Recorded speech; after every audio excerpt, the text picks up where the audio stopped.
कि ये आते हुए चुनावों की जो आहट है वो इस तरह की कार्यवाहियों को बढ़ा देती है, और ये हम लोगों के पिछले 9 साल के अनुभव में यही रहा है।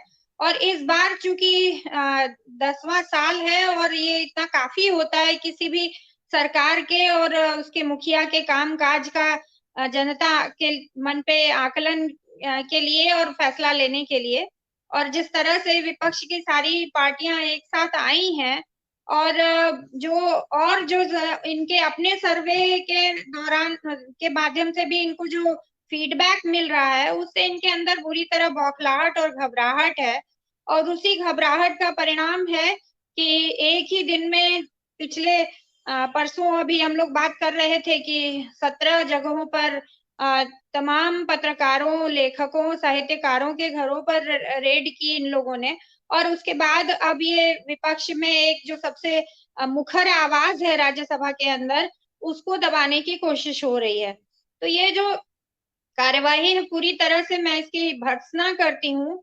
संजय सिंह जी पुराने समाजवादी विचारधारा के और एक सामाजिक कार्यकर्ता के तौर पर निकले हुए राजनेता हैं, और बनारस में उन्होंने हम लोगों के सर्व सेवा संघ के मुद्दे पे समर्थन किया हम लोगों का, और उन्होंने आवाज उठाई जो ध्वस्तीकरण के खिलाफ में।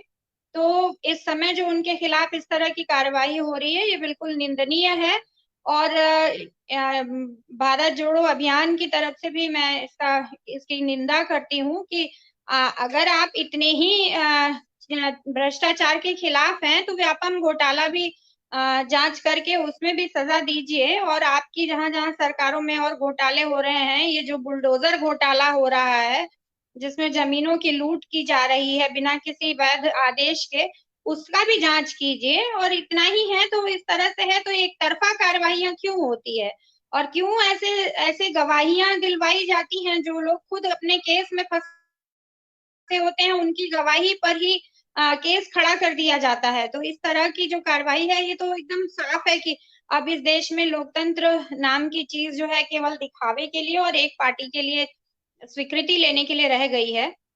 और हम लोगों के सामने ये एक बड़ी चुनौती है, क्योंकि ये जैसे जैसे इनको हार का खतरा दिखेगा भी और आक्रामक होंगे। और इसलिए हाँ, सभी पार्टियों के जो भी इंडिया अलायंस में है उन सभी पार्टियों के कार्यकर्ताओं को अब ये सोचना होगा कि अगर हमारे नेता सारे के सारे इस तरह से टारगेट किए जा सकते हैं और अंदर जा सकते हैं, तो हमें फिर भारत छोड़ो आंदोलन की तर्ज पे सड़कों पर आकर और इनकी जेल भरने का काम करना पड़ सकता है।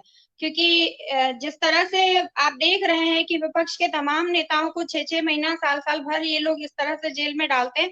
अरे ठीक है भाई, तो आप कार्यवाही करो ना। अगर आपको लगता है जांच करना है तो जांच करो, और जांच में जो निकले उस पर कार्रवाई करो। लेकिन आप आतंकित करने के लिए और एक पूरे देश को एक मैसेज देने के लिए जो काम कर रहे हो वो गलत है।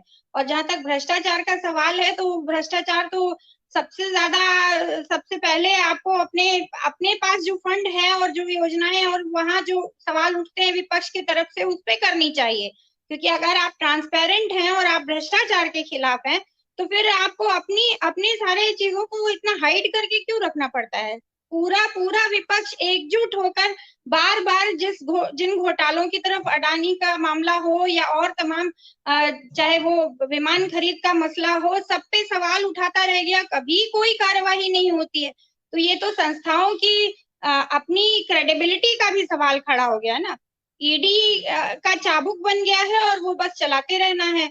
सीबीआई, ईडी और ये तमाम पुलिस और जिस तरह की संस्थाओं का, इवन जो चुनाव आयोग, सबका इस्तेमाल जिस तरह से सत्ता कर रही है, ये एकदम से 70 सालों में क्या नहीं हुआ तो ये कभी नहीं हुआ था। सच्चाई यही है कि इस तरह का माहौल, मेरी भी अब 50 साल की उम्र हुई तो मैंने आज तक तो कभी हिंदुस्तान में ऐसा माहौल नहीं देखा, इस तरह से एक तरफा चीजें होते नहीं देखा।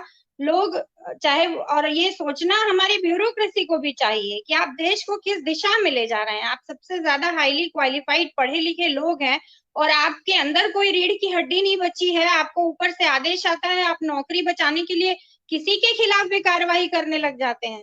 तो ये ठीक नहीं है। और इसी चीज को लेकर के मैं ये बात रखना चाहती हूँ कि हमारे देश के जो तमाम हुक्मरान तो हैं ही जो जिस लाइन पे, लेकिन देश की तमाम ब्यूरोक्रेसी को इस बात को समझने की जरूरत है कि वो किस तरह से काम कर रहे हैं और क्यों वो गलत आदेशों का पालन इस तरह से करते हैं और अपना इस्तेमाल होने देते हैं। बहुत बहुत धन्यवाद। जी जी, बहुत बहुत धन्यवाद जागृति जी। एक तो चीज ये है कि इस समय एक लंबा अरसा हो गया जेल भरो आंदोलन किए, और जेल से आज के नेता लोग डरने लगे हैं। इसके पीछे का क्या रीजन है, कैसे रीजन है, या खौफ हटाना बहुत जरूरी है जनता के बीच। जेल बहुत खराब है, जेल जाने का मतलब अपराध करना होता है। जेल जाने, अरे जेल जाना तो सम्मान का विषय। एक जमाना हुआ करता था कि उस समय तो जबकि जेल बहुत ही खौफनाक हुआ करती थी, और यही एक आदमी निकला, एक अपना लकुटिया लिए हुए, और उसने जेल को सम्मान बना दिया। जेल जाने का मतलब सम्मानजनक, उसको सम्मान प्राप्त करना हुआ। तो आप ठीक कह रहे हैं कि भारत जोड़ो यात्रा हो या तमाम यात्राओं का दौर हमारे देश में तमाम चलता रहा है। अब आप अपना प्रभात फेरियां चलती रही हैं, और एक बार तो यह खौफ हटाना ही पड़ेगा। इनके जेल में कितना दम है, ये आज की तारीख में शायद यही सोचते हैं कि सब लोग भयभीत हैं, सब लोग आतंकित हैं कि किनके ऊपर दाग लग जाएगा, मुकदमा नहीं लड़ने पाएंगे अपना, इसलिए लोग अंदर छिप करके रहने की कोशिश करते हैं। अभी जैसे क्या हुआ, अभी वो क्या कहते हैं कि ये अपने सारे लोगों को बनारस में एक गणेश प्रतिमा को लेकर के एक यात्रा निकली थी, जुलूस निकला था। उसमें 85 से 87 लोगों के ऊपर FIR दर्ज हुआ था और उसका केस चल रहा था। आज उसमें से सब लोग बरी कर दिए गए, केवल एक आदमी छोड़ करके। तो अगर वह यात्रा गलत थी, अगर वह यात्रा अवैध थी, अगर वह यात्रा अराजक थी, अगर वह यात्रा आतंकी थी, तो उसके सारे लोग उसके दोषी थे। एक ही आदमी खाली उसमें दोषी रह गया। तो इस तरीके की चीजें भी जनता के सामने आनी चाहिए। ये पॉलिटिकल बदला लेने का कार्रवाई होता है, और जहां जो पार्टी सत्ता में है, विपक्ष में मतलब विपक्षी पार्टी, वहां उसके जो सरकार है या सरकार के नुमाइंदे हैं, उनको ये लोग इसी तरह ट्रीट कर रहे हैं। आप उठा के झारखंड देख लीजिए, छत्तीसगढ़ देख लीजिए, राजस्थान देख लीजिए, यहाँ मध्य प्रदेश में सरकार का पलटना देख लीजिए। लगातार हर कार्रवाई इनकी बदले की कार्रवाई, और दिल्ली तो एक्सट्रीम उदाहरण है। दिल्ली में तो इन्होंने कोई कसर ही नहीं बाकी रखी है। जी, तो फिर इस तरीके से खास करके बनारस जैसे टारगेट बना हुआ है, और संजय सिंह की गिरफ्तारी कहीं ना कहीं सीधे सीधे उत्तर प्रदेश से भी जुड़ती है, अपना बनारस से भी जुड़ती है। ये उत्तर प्रदेश के आम आदमी पार्टी के प्रवक्ता हमारे साथ ये मुकेश जी हैं, हम उनके पास फिर चलेंगे। आप इन सारी घटनाओं में मोदी जी के चेहरे पर आप इसकी कितनी शिकन देखते हैं मुकेश जी?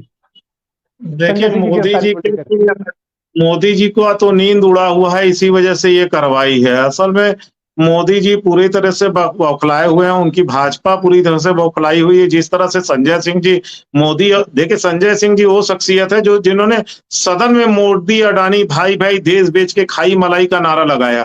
तो जब